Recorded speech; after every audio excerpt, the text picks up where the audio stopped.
هونەری خاڵکوتینی کوردانە و مەترسی لە ناوچوونی هەتایی. ئەمڕۆ لە بەردەم ماڵی سۆفی کەریم لە سلێمانی لێرەین بۆ پێشکەشکردنی ئەم بەرنامەیە کە چۆن ئەم هونەرە کوردیە دێرینە مەترسی لە ناوچوونی هەیە. لەگەڵمان بن.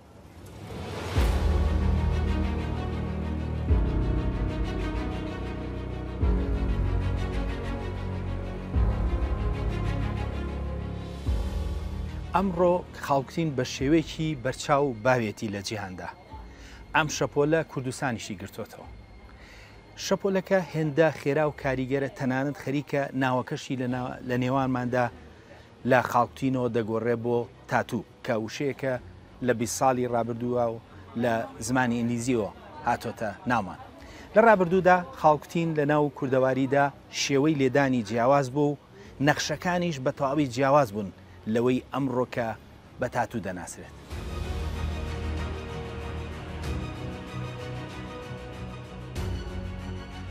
خاڵکوتین هونەرێکی دێرینی مرۆڤایەتی و بەپێی سەرچاوەکان بۆ هەزاران ساڵە ئەم هونەرە هەیە. ئەو خاڵکوتینانەی دۆزراونەتەوە گرنگی ئەم هونەرە لە کۆمەڵگەی سەرەتاییدا دەخەنە ڕوو و دەری دەخەن کە چۆن مرۆڤایەتی ئەم هونەرەی بۆ مەبەستی جیاواز بەکارهێناوە. لە ڕاستیدا لە ڕابردوودا لە ناو کۆمەڵگەی کوردیشدا خاڵکوتین بە شێوەیەکی فراوان باو بووە.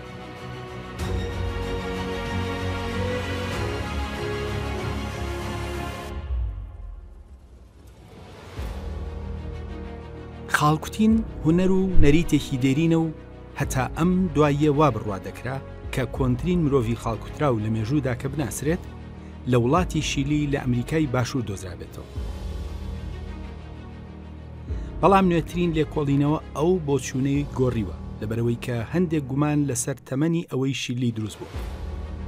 ئەوەی کە ئەمڕۆ ڕوونە توێژەران کۆکن لەسەر کۆنترین خاڵکوتین لەسەر لەشی کەسێک کە لە ئەوروپاتا دۆزراوەت. چیرۆکی ئەم خاڵکوتینەش سەیر و سەمەرێ. لە ساڵی 1990دا دوو گەشتیاری ئەڵمانی تەرمی کەسیشیان دۆزیەوە لەسەر چای ئەلپ و لە ناو بەفردا. ئەوان پێیان وابوو کە ئەوە تەرمی کەسێکە کە ڕق بووەتەوە و دەست بەجێ لانی پەیوەندیداریان ئاگادار کردن. بەڵام دواتر کە تیمی تایبەت گەیشت دەرکەوت کە ئەو مرۆڤە هەزاران ساڵ پێشتر کۆچی دوایی کرد. لەوە سەیرتر بەپێی لێکۆڵینەوە سەرەتایەکان ئەو کەسە نزیکی 5300 ساڵ پێشتر لەوێدا بە ڕووداوێکی نامۆ کۆتایی بە ژیانی هات. ئەم پیاوە ئەمڕۆ لە جیهاندا بە ئۆدزی و بە پیاوی بەفرەکە دەناسێت. ئۆدزی لەشی بەنزیکی وەک خۆی پارێزرا بوو، کۆمەڵێک کەلوپەل و جلو بەرگەکەشی مابوو. لەبەرەوەی کە بۆ هەزاران ساڵ لەشی لە ناو بەفردا پارێزرا بوو، تەنانەت ئەو خۆراکەی کە ئەو ڕۆژە خواردبووی لە گەدەیدا مابوو، دواتر گۆشتی ئەو ئاژەڵەی کە خواردبووی دەستنیشان کرا. چەند بۆچوونێکی جیاواز لەسەر ساتەکانی کۆتایی تەمەنی و چۆنێتی مردنی لە ئارادایە و بەردەوام بۆچوونی جیاوازی لەسەر دەدرێت. هەرچەندە توێژەران سەرەتا پێیان وابوو کە بە تیر کوژرابێت، بەڵام ئێستاکە ئەگەری کوشتنی بە دوور دەزان و دەڵێن لەوێدا مردووە و ڕق بۆتەوە و توێژینەوەی نوێشی لەسەر دەکرێت.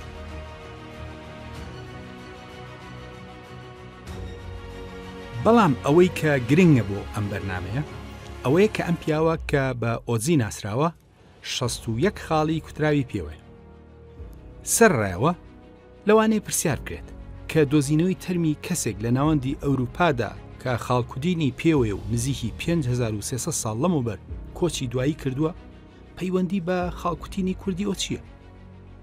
بەڵام ڕاستیەکەی پەیوەندێکی زانستی ڕوون هەیە، لەبەرەوەی کە لە سەدا 92 جینی ئەو کەسە هی خەڵکی ناوچەی ڕۆژهەڵاتی نزیکە کە کوردستانیش بەشێکە لێی، واتە تەنها لە سەدا 8 ئەوروپی. ئەمە چەند شتێک دەگەێنێت. یەکەم کە ئۆدزی لە ناو کۆمەڵگەیەکتا بووە کە لە ئەوروپا هێشتا خوێنیان ڕۆژهەڵاتی بۆ وەک لە ئەوروپی، جگەلەوە کە هێشتا بە تەواوی تێکەڵی ئەوروپی نەبوون، بۆیە تەنها لە سەدا 8 جینیان ئەوروپی بوو. لەبەرەوە ئەگەری زۆر هەیە کە دابوونەریتیشان زیاتر ڕۆژهەڵاتی بوو بێت و ئەو ژمارە زۆرەی خاڵکوتینانەش ئاماژە بن بەوەی کە باو باپیرانی دابوونەریتەکەیان لە ڕۆژهەڵاتەوە لەگەڵ خۆیان برد بێتە ئەوێ. سەرەتا لەبەرەوەی کە ئۆتزی لە ناوجەرگەی ئەوروپادا دۆزرایەوە، ئەوان گوچ ڕوخسارێکی ئەوروپیان بۆ دەموچایی پێشنیاز کرد.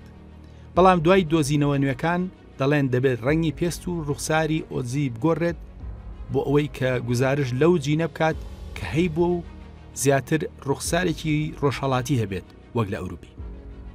بەڵام بوونی 61 خاڵی کوتراو ئەوە دەگەێنێت کە ئەو دابوونەریتە زۆر بەهێز بووە لە ناو کۆمەڵگەکەیاندا و بەڵگەکان هەن لەسەرەوەی کە خاڵکوتین لە ڕۆژهەڵات و باکووری ئەفریقادا هەبووە.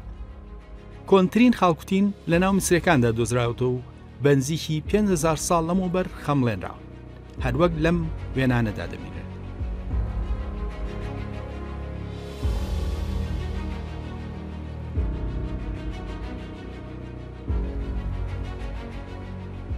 جاران خاڵکوتین لە ناو کووردا زیاتر باو بووە، خەڵکە بە تەمەنەکان ئاگاداریەوەن. خاڵکوتین لە هەندێک ناوچەدا پێی کوتراوە دەق. جا هەرچەندە سەرچاوی زۆر دێرین لەسەر دابوونەریتەکە لە ناو کووردا نییە، سەرڕایەوە لە کۆتایی سەدەی 19ەمەوە هەندێک لە ئەوروپیەکان زانیاری وردیان لەسەر خاڵکوتین لە ناو کووردا تۆمار کردووە کە هەندێک جار زانیاری چاوەڕوان نەکراویان تێدا. ئەو زانیاریانە ئاماری خاڵکوتینی لە ناو نێر و مێی ناوچەکانی باشوور لە زاخۆ، ڕەواندز، دیانا، ئاکرێ، سلێمانی و کەرکووک تێدایە و بە جوداش لە ناو ئێزدی و کەلهوڕ و یارستانەکانی کرماشان ئاماژەی پێکراوە.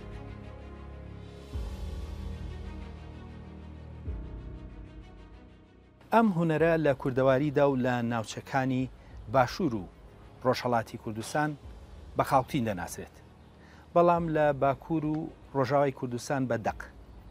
وشەی خاڵکوتین لەوە چێت لەوە هاتبێت کە ئەم نەخشە بۆ ئەوەی کە لەسەر پێست بنەخشێنرێ بە شێوەی خاڵی دانەدانە سەرەتا دەست پێکرێ بۆی نەخشەکە دروستکرێت، یا لەوانەیە لەوە هاتبێت هەندێک جار خەڵک تەنها چەند خاڵێک دەکوتێن. بەڵام وشەی دەق وشەیەکی خوازراوی عەرەبیە و مانای لێدان یان کوتان دەدات.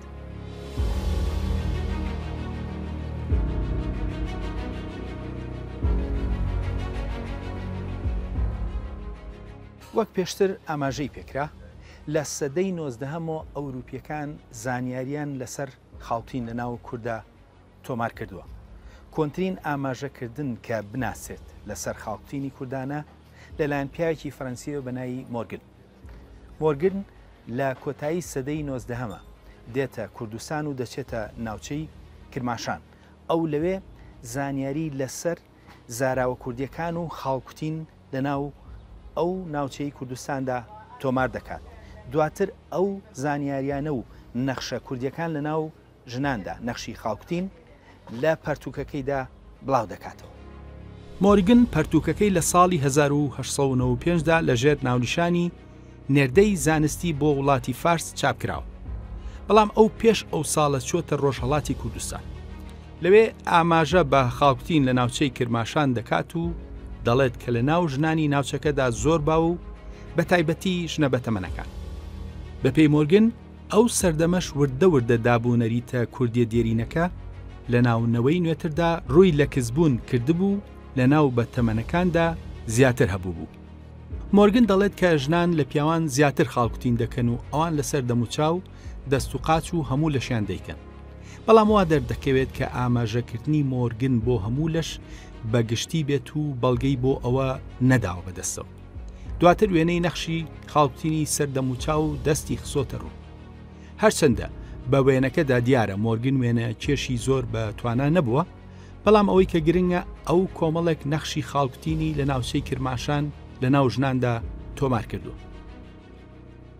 مۆرگن دەڵێت لە ناو پیاواندا خاڵکوتین زیاتر بۆ دەرخستنی هێز و نیشانەی هۆس لەسەر قۆڵ و دەست و سنگیان دەیکەن، بەڵام لە ناو ژناندا بۆ مەبەستی جیاواز بەکاراتوە، بۆ جوانی، بۆ پاراستن لە چاوی پیس، وەک دەرخستنی باری هاوسەرگیری و چەندین لایەنی تری جیاواز کراوە. لە ناو کووردا تێکەڵی بۆی خاڵکوتین لە چەند شتێک دروست کراوە.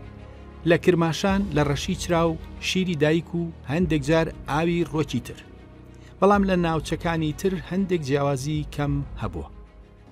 مۆرگن زانیاریەکانی لە ناوچەی کرماشان تۆمار کردووە، بەڵام خانمێکی ئینگلیز بە ناوی ئیسل درۆوە دەچێتە ناو ئێزدیەکان و لەسەر خاڵکوتین دەدوێت لە بەشێکە ئاماژە بە بۆیەی خاڵکوتین دەکات لە ناو ئێزدیەکاندا ئەو دەڵێ تێکەڵەکە لە زەرداوی زراوی مەڕ و شیری من دایکێک کە منداڵەکەی کچ بوو بێت ئێزدیەکان پێیان وا بووە کە ئەگەر شیرەکە هی دایکێک بێت کە منداڵەکە کوڕ بوو بێت ئەوە دواتر شوێنی خاڵەکە هەوی دەکرد و ئەمە لەگەڵ سوتوی چرای تێکەڵ کراوە کە ڕۆنەکەی ڕۆنی زەیتون بوو بێت لە ناوچەکانی تری کوردستانیشە هاوشێوەی ئەمە بووە ئەم تێکەڵە دواتر وەکو هەوی لێکراوە و بۆ کوتینەکە بەکار هاتووە ئیسێل کەسێکی کۆمەڵاسی بەریتانی بووە و پەرتووکێکی لەسەر ئێزیدیەکان لە ساڵی 1940دا دەرکردووە لەژێر ناونیشانی تاوسی فریشتە ئەو لە سەردانەکەیدا هەندێک پرسیاری لە ئێزدیەکان کردو سەبارەت هۆکاری خاڵکوتین ئەوان زۆرینە پێیان وا بووە بۆ جوانی دەیکەن و بەڵام سەرنجی داوە کە بۆ مەبەستی ئازارشکان و پاراستن لە چاوی پیسیش کردویان ئیسێل کۆمەڵێک نەخشی خاڵەکانی لە پەرتووکەکەیدا تۆمار کردووە هەروەک لە وێنەکەدا دەبینرێت کەسێکی تر بە ناوی هینریفیلد کە کۆمەڵاز بووە لە ساڵی 1950دا پەرتووکێکی لە سەر خاڵکوتین لە ڕۆژهەڵاتی ناوەڕاست و ئاسیادا دەرکردووە ئەم پەرتووکە زانیاری و ئاماری وردی لەسەر خاڵکوتین لەسەر کورتێدایە پەرتووکەکە باسی خاڵکوتین دەکات لە ناوچەکانی کەرکووک سلێمانی زاخۆ و چەند ناوچێکی تری کوردستان هەروەها بە جوداش ئاماژە بە خاڵکوتین لە ناو ئێزدیەکاندا دەکات ئەویش هاوشێوە ئەوانی تر دەڵێ خاڵکوتین لە ناو ژناندا زیاتر باوە وەک لە ناو پیاوان بەڵام کارەکەی هینریفیلد وردەکاری و ئاماری زۆر وردی تێدا ئەو نەخشەکان و ناوچەکانی خستۆتە ڕوو واتە کارەکەی هینریفیلد زیاتر لێکۆڵینەوەیکی زانستیە وەک لە ئاماژەکردنی سەربی هینریفیلد یەکێکە لەو کەسانەی کە زۆر بەوردی لەسەر خاڵکوتین لە ناو کورد و خەڵکی ئاسیادا دواوە ئەوەش بۆ ئەوە دەگەڕێتەوە کە ئەو کۆمەڵاز بووە ئەم پیاوە لە ساڵی 1950دا هاتووە جۆرەکانی خاڵکوتینی لە باشووری کوردستان و ئاسیایی لە پەرتووکێکدا لەژێر ناونیشانی نەخشکردن لەسەر لەش لە باشووری ڕۆژئاوای ئاسیادا تۆمار کردووە و لە ناو کورد ئەو کردوونی بە 4 گروپی ناوچەیە ناوچەکانیش بریتین لە سلێمانی و کەرکووک وەک یەک گروپ زاخۆ و دەوروپەری گروپێکی تر ئاکرێ و دیانە و ڕەواندس وەک گروپێک و لە بەشێک لە ناوچەی ئێزدیەکانیش وەک گروپێکی تر ئەم توێژەرە کارێکی زۆر ئەکادیمی وردی پڕ زانیاری لەسەر خاڵکوتین لە ناوچە جیاوازەکانی باشووردا کۆ کردوتەوە لە ناو ژنان و پیاواندا ئەو دەیان نەخشی خاڵکوتینی لەسەر بەشە جیاوازەکانی لەشدا تۆمار کردو و جیاوازی لە نێوان ناوچەکان و نەتەوە جیاوازەکانیش تۆمار کردووە چەند سەرچاوەیەکی تریش نەخشیان تۆمار کردووە بەڵام هیچیان وێنەی هینریفیلد بە وردی کاریان نەکرد هینریفیلد وەک کۆمەڵناسێک ویستوێتی بەقووڵی لە خاڵکوتین لە ناوچەکەدا تێبگات لەبەرەوە ئاماری لە ناوچەی جیاواز وەرگرتووە هاتووە لە هەر شوێنێکیش ژماری خەڵکەکان ئەو بەشەی لەش کە خاڵەکەی لەسەر بوو و ئەو بەراوردی زانیارەکانیشی کردو هێنری کۆمەڵێک نەخشی نابی لە ناوچە جیاوازەکان وەرگرتووە و هەموویانی بەدەست دروست کردوتەوە و لە پەرتووکەکەیدا بڵای کردوتەوە ئەوەی کە مایی سەرنج بوو لە ناوچەی سلێمانی و کەرکووک لە ناو پیاواندا کەمینەی خاڵیان لەسەر ناوچەوان و لای کۆتایی برۆ و سەری لوت کوتیوە لە منداڵی ئێمەدا هەندێک جار قەرەجەکان دەگەڕان ئەوان دەگەڕان و ئەو خاڵیان لەسەر پێس بۆ خەڵک دەکوتا و هەندێک جاری تر خەڵکانێک ئەمڕۆ هەن کە تەمەنیان هەیە و دایشیان لە مناڵیدا ئەو خاڵانیان بۆ کوتیون و جاری واش هەبووە کەسێک بۆ خۆی کوتیوە یا هاوڕێیەکی هاوکاری کردووە لە کوتانی ئەو خاڵانەدا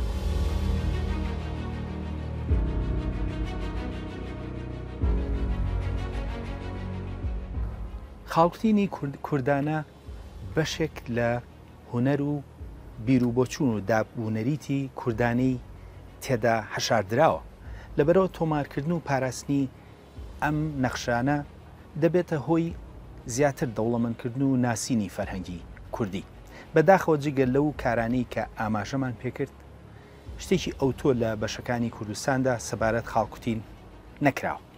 بەڵام لەناو ئەو نەخشانەی کە توێژەرار بۆیان تۆمار کردوین هەندێک لە نەخشەکان بوونەتە مایی سەرنجی توێژەران و هەر یەکێک لەم نەخشانە بۆ مەبەستی جیاواز لەسەر لەش کوتراوە. لەناو ئەو نەخشە کوردیانی کە کراون چەندانێک بە تایبەت دووبارە دەبێتەوە لەوانە خەزاڵ یاخود ئاسک. ئەمە بە تایبەت لەناو ئەزیدەکاندا زۆر سەرنجدرا و نیشانی جوانی و ئازادی بووە. زۆربەی جار ئەو جۆرە نەخشە لەسەر مەچەک و باسک کراون. خۆرێک بە تیشکەکانیەوە. ئەمە زۆر جار سیمبڵی هێزی گردون و ژیان بوو و بۆ مەبەستی پاراستن لە چاوی پیس و بەختی خراپدانراوە. خۆر و تیشکەکانی بە تایبەت لە ناو کووردا لە ناو ژن و پیاودا باو بووە. شانە لە ناو کووردا کوتینی شانە بۆ مەبەستی پاراستن بووە لە چاوی پیس و خراپە و وەک پارێزەری کەسەکە بوو. ئەوە لە ناو کوردی موسڵمان و ئێزیدی هەبووە، بەڵام لە ناو ئێزیدیەکانە زیاتر باو بوو. لەو ئەچێت لە بیر و باوەڕی کۆنی کوردیدا شانە ڕۆڵێکی گرنگی بوو. لە ناو کووردا کاتێک کە مناڵ چلەی لە ناو ئاودا دەرکراوە ئەو دەفرە کە منداڵەکەی تێدا دانراوە شانەیەکیشی تێدا دانراوە. دیارە بۆ هەمان مەبەستی پاراستن بووە لە شتی خراپ کە جاران بەشێک بووە لە بیر و باوەڕی کورد. هەروەها بەرامبەر بە مەزاری شێخ عادی لەسەر دیوارەکەی شانەیەک دەبینرێت. بوونی ئەو شانەیە وەک خاڵ لەسەر قۆڵی کورد و دانانی لە ناو تەشتی دەرکردنی چلەی مناڵان و بەرامبەر مەزاری شێخ عادی هیچ گومانێک ناهێڵنەوە کە ئەو خاڵکوتیدانە لە ڕابردوودا مانایەکی گرنگتریان هەبوو لەمڕۆ و لە بیر و بڕوایەکی زۆر دێرینەوە بۆمان ماوەتەوە. هەرچەندە زۆر لەوانەی کە خاڵکوتینیان کردووە لە ناو کووردا زۆرینە دەڵێن بۆ جوانیە و کەمتر ئاماژە بەلایانی ڕۆحی دەکەن، بەڵام ئەو نمونەیە بیر و باوەڕێکی دێرین و قوڵ لە ناو کووردا سەبارەت بە خاڵکوتین دەخاتەڕۆ. بەگشتی لە ناو کووردا خاڵکوتین بۆ چەند مەبەستێک بووە، بۆ پاراستن لە چاوی پیس و بەختی خراپ، هەندێکیان بۆ جوانی و هەندێکیان وەک جۆرێک لە بیر و باوەڕی ئاینی و هەندێکی تر جادوگەری و ئەوە جگەلەوەی کە وەک ئازاشکێن سوودی لێبینراوە. من لەگەڵ کەسێکی گەرمیانیدا ئەم خاڵکوتینەم باس کرد. ئەو گوتی خەڵک لە شوێنی کۆتایی برۆیاندا سێ خاڵیان کوتیوە و وەک ئازاشکێنی سەرئێشەی درێژخایەن کردویانە. ئەوەی مای سەرنجە بەشێکی زۆر لە توێژینەوەکان لەسەر خاڵکوتینەکەی کابرای بەفر ئۆتزی بۆ مەبەستی ئازاشکاندن بووە. ئەو زۆربەی لەسەر جومگەکانین کە بە پێی لێکۆڵینەوەکان ئەو پیاوە لە ژیانیدا جومگەکانی کێشیان هەبوو و ئازاریان هەبوو. بەگشتی لە ناو پیاوی کووردا زۆربەی لەسەر دەست و قۆڵیان کردویانە، بەڵام لەسەر دەموچاو و لە شوێنی جیاوازی وەک سەری لووت نێوان چاو و گوێ ناوچەوان و ڕوومەتیش ئەنجام درراوە. لای ئافرەتان لەسەر دەموچاو و لە شوێنی جیاوازی وەک دەست و قۆڵ و قاچ، هەروەها هەندێک جار لەسەر چەنەوە دەستی پێکردو بۆ خوارەوە بە ناوسنگ. ئەوەی مای سەرنجە هەندێک جار لە ناوچەکانی باکووری کوردستان هەتاوەکو ئەمڕۆ لە ناو ئافرەتە بەتەمەنەکاندا لەسەر گردنیان درەختی ژیان هەتاوەکو سەرسنگیان دەبینرێت کە ئەوە هاوشێوەی درەختە پیرۆزەکەی مێسۆپۆتامیایە. ئەمە دێرینی دابوونەریتەکە لە ناو کووردا دەخاتەڕ.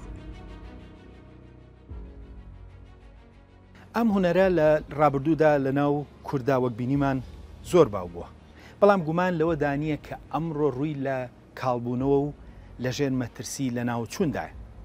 لە تەکیژیا دەشێت بەشێک لە فەرهەنگی کوردی بکەوێتە ژێر مەترسی لە ناوچوونەوە، بۆیە خەڵکانێک دەرچیان بەم مەترسیە کردووە لە ڕێگای پرۆژەیەکەوە ویستویانە ئەم هونەرە کوردیە تۆمار بکەن و بیپارێزن. هەندێک جار خەڵکی بێگانەش لە دەرەوەی کۆمەڵگەی کوردی هەستیان بە پرۆسەی لە ناوچوونی هونەرە کوردیەکە کردو. ڕۆژنامەنووس و فۆتۆگرافرەری ئەمریکی جودی هەڵن بۆ ماوەیەک لە دوای ساڵی 2010 لەگەڵ کوردانی باکوور و ڕۆژئاوادا کاری کردو. لەو ماوەیەدا ئەو خاڵکوتینی کوردانە سەرنجی ڕادەکێشن، بەڵام ئەوەی کە زیاتر لای سیر بووە سەرنجی داوە کە تەنها ئەو ژنانە خاڵیان پێوە بووە کە لە دایکبووی ساڵی 60ەکان بوون و نەوەی نوێ خاڵکوتینی کوردانیان نەکردو. بۆیە لە کاتێکدا کە جیهان خەریکی کێشەی سیاسی کۆبانێ و هێرشی داعش بوو، ئەو دەرکی بە مەترسی لە ناوچوونی خاڵکوتینی کوردی کردووە و بۆ ئەمە بەستە پرۆژێکی فۆتۆگرافی لەسەر ژنەکانی کۆبانی ئەنجام دەدات لەژێر ناونیشانی دواژنە خاڵکوتراوەکانی کۆبانێ. لە ڕێگای ئەو پرۆژەوە ئەو وێنەی هەموو ئەو ژنانی گرتووە کە خاڵیان بۆ کترا بوو. جودی دەڵێت ئەو هونەرە لە ناو کووردا ڕوو لە ناوچوون دەکات لەبەرەوەی نوێ یان گوتویانە حرامە یان بە شتێکی کۆن و ناشین بینیویان. جودی لەو پرۆژە فۆتۆگرافیەدا چەندین نمونەی لە ناو ژنانی کۆبانیدا تۆمار کردو و لە یەکێک لە گفتوگۆکانیدا کە بۆ ناشناڵ جۆگرافی کراوە باز لە وردەکاریەکانی پرۆژەکەی دەکات. هەمیشە بابەتی ڕەگ و ڕیشە و ناسنامە جێی بایەخی ئەو کوردانێک کە لە دەرەوەی کوردستان دەژین. هەندێک لەم کوردانە سوودیان لە خاڵتینی کوردانە بینیوە بۆ مەبەستە. ئەو کەسەش چیژێکە بە ناوی ئێل و ئیانە کە ڕەگ و ڕیشەی بنەماڵەکەی دەگەڕێتەوە بۆ دەرسیمی باکووری کوردستان. باپیرانی ئێلو لە باکووری کوردستانەوە لە دەست ڕەشە کوژیری تورکان چوونەتە ئەڵمانیا. ئێلو لە ئەڵمانیا لەدایک بووە، بەڵام ئەو شوێنێکی تایبەتی بە خاڵکتینی کوردانە لە وڵاتی پورتوگال کردوتەوە و ئامانجیشی ئەوەیە کە بەردەوامی بەم فەرهەنگە کوردیە بدات و بیپارێزێت. ئێلو سەرەتا ئاشنای خاڵکتینی وڵاتەکانی ئاسیا بووە، بەڵام وەک زۆر منداڵی تری بنەچە بێگانە لە هەندەران بابەتی ناسنامە لە تەمەنێکدا بووە بە پرسیار بۆی و ئەو ویستوێتی ئاشنای ڕەگ و ڕیشەی خۆی ببێت و لە بنەماکانی تێبگات. دواتر بیری لەوە کردوتەوە کە ئاخۆ نەتەوەکەی خۆی هوەری خاڵکتینیان هەبێت کە ئەو پێشتر بەهی بێگانە ئاشنا بوو. دواتر لە ڕێگای توێژینەوە ئاشنای ئەو هوەرە کوردیە بووە و ئەو خۆی دەڵێت دەستم کرد بە گەڕان بە دوای ئەوەی کە باو باپیران چیان کردو و چ جۆرە خاڵکوتینێکیان هەبوو. ئەو بابەتە بە شێوەیەکی سروشتی خۆی بۆ من ئاشکرا کرد. ئەو وەگلاوێکی کورد لە ڕێگای خاڵکوتینەوە خۆی گرێداوە بە ناسنامە کوردیەکەی و دەڵێت بۆ من کە بتوانم پراکتیزەکردنی ئەم جۆرە هوەرە بکەم ئەوە بۆ من ڕێگەیەکە بۆ پەیوەستبوون بە ڕەگ و ڕیشەوە. بەردەوامی گەورەترین هۆکارە بۆ ڕزگارکردنی ئەم نەریتە لە ناوچوونی. دڵنیام لە ئێستادا بە تایبەتی لە ڕێگەی کۆمەڵگەی ڕەوەندی کوردیەوە ئێمە بوژانەوەیکی ئەم نەریتە دەبینین. ئێستاکە زۆر هونەرمەندی تری خاڵکوت دەستیان کردوتەوە بە خاڵکوتینی کوردانە. نەریتەکە پێویستی بە پراکتیزەکردنی چالاکانە و هەروەها پاراستنی هەیە. ئەوەش بۆ ئەوەی نەریتەکە کاڵ نەبێتەوە لەو ئاستەی کە ڕۆژانێک هەبوو. لەبەرەوە پێویستە توێژینەوە و بەڵگەنامە و کاری ئەرشیڤی زۆر زیاتر بکرێت. بەڕاستی هیوادارم بە کارەکانم بەشداری لەم هەوڵەدا بکەم. وەک چۆن بەڕاستی باوەڕم بە هێزی مەرەکەبی خاڵکتین لەسەر پێز هەیە و لەسەر کاغەزیش هەمان بۆ چوونم هەیە. هەرچەندە لە کوردستان شوێنێکی تایبەت بە خاڵکتینی کوردانە نییە. ئەوەی کە هەیە زیاتر نەخشی بێگانە دەکات وە بە تاتوو دەناسرێت. بەڵام شوێنێک هەیە لە باکووری کوردستان لە باژێری سوور کە سەر بە ئامەدە یاخود دیاربەکر لەوێ کیژێک بە ناوی فاتێ تەمێل شوێنێکی تایبەتی کردوتەوە بۆ خاڵکتینی کوردانە. ئەم شوێنە نەوەی نوێ سەردانی دەکەن و لەوێ خاڵکتینی کوردانە دەکەن وەک بەشێک لە پاراستنی ناسنامێن. فاتێ لە ڕێگای ئەم پرۆژەیەوە دەوێت بەردەوامی بە خاڵکتینی کوردانە لە ناو نەوەی نوێدا بدات و دەوێت ئەم فەرهەنگە لە ڕێگای ئەم پرۆژەیەوە لە ناو کووردا بپارێزێت. فاتێ هەروەک لە وێنەکاندا دەبینرێت دەوێت لە نەخشەکاندا بەردەوامی بەو فەرهەنگە کوردیە بدات. لە هەمان کاتدا ڕێچکەی خاڵکتینەکەش تێکەڵێکە لە ڕێگە نوێەکە و دێرینە کوردیەکە. واتە ئەو هێشتا ئەو ڕێچکە نوێ بەکار ناهێنێت کە ئەمڕۆ لە جیهاندا بۆ خاڵ کوتین بەکاردێنرێت. ئەمڕۆ لاوێکی زۆر لە باکوور ڕوو دەکەنە شوێنەکەی فاتێ لە باژێری سوور بە ئامانجی کوتانی خاڵێکی کوردانە لەسەر لەش و دووپاتکردنەوەی ناسنامەی کوردبوونیان لە ڕێگەی هوەرێکی دێرینی کوردیەوە. ئەم هوەرە بۆ لاوانی باکوور جێی بایەخە بە تایبەت کە دەوڵەتی تووشیا بە هەموو شێوەیەک لە هەوڵی ئەوەدایە کە ناسنامەی کوردی بسڕێتەوە. هەر لەبەر ئەوەیە کە ئەمە بۆتە مای سەرنجی نەوەیەکی نوێی کورد لە باکوور. بینینی هەردوو خانمان فاتێ و ئێلو لە باکوور و لە ئەوروپادا هیوایەکە بۆ زیندووکردنەوە و هێشتنەوەی ئەو فەرهەنگە کوردیە و دەشێت هەن دەربێت بۆ زیندووکردنەوەی لە بەشەکانی تری کوردستاندا بە تایبەت لە ڕۆژهەڵات کە بایەخی تایبەت بە فەرهەنگ دەدەن. فەرهەنگی کوردی فەرهەنگێکی دەوڵەمەندە، هەر لەبەرەوە کاتێک دەست بۆ هەر بەشێکی ئەم فەرهەنگە دەبین جیهانێکی فراوان خۆی دەکاتەوە. خاڵتوینی کوردانە بەشێکە لە فەرهەنگی کوردی و لە ناو نەخشەکانی و جیهانەکەیدا ڕابردوو خۆی هەشارداوە.